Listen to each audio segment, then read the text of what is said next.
Hello everyone, in this video I will show you how to hide YouTube playlist and make it private. Basically it's pretty easy, just follow the steps I do to not make any mistakes. To make the video more informative, I will show you how to create, edit, hide or delete a playlist correctly. We are moving to the YouTube Creative Studio. To start, create a playlist, click on create in the upper right corner and select new playlist.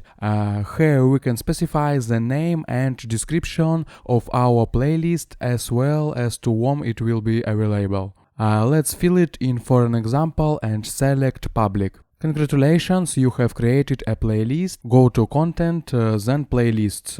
To delete it, click on the three dots and select delete. In order to edit it, click here and we can change its settings. For example, hide it and make it private.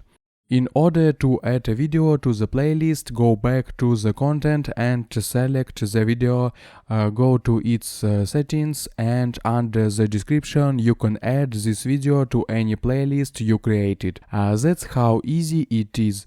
Also watch my other videos about YouTube at the link in description and you will learn a lot. I hope guys this tutorial made your life a little bit easy and you like this video. Subscribe to my channel and write your comment. Goodbye, have a nice day.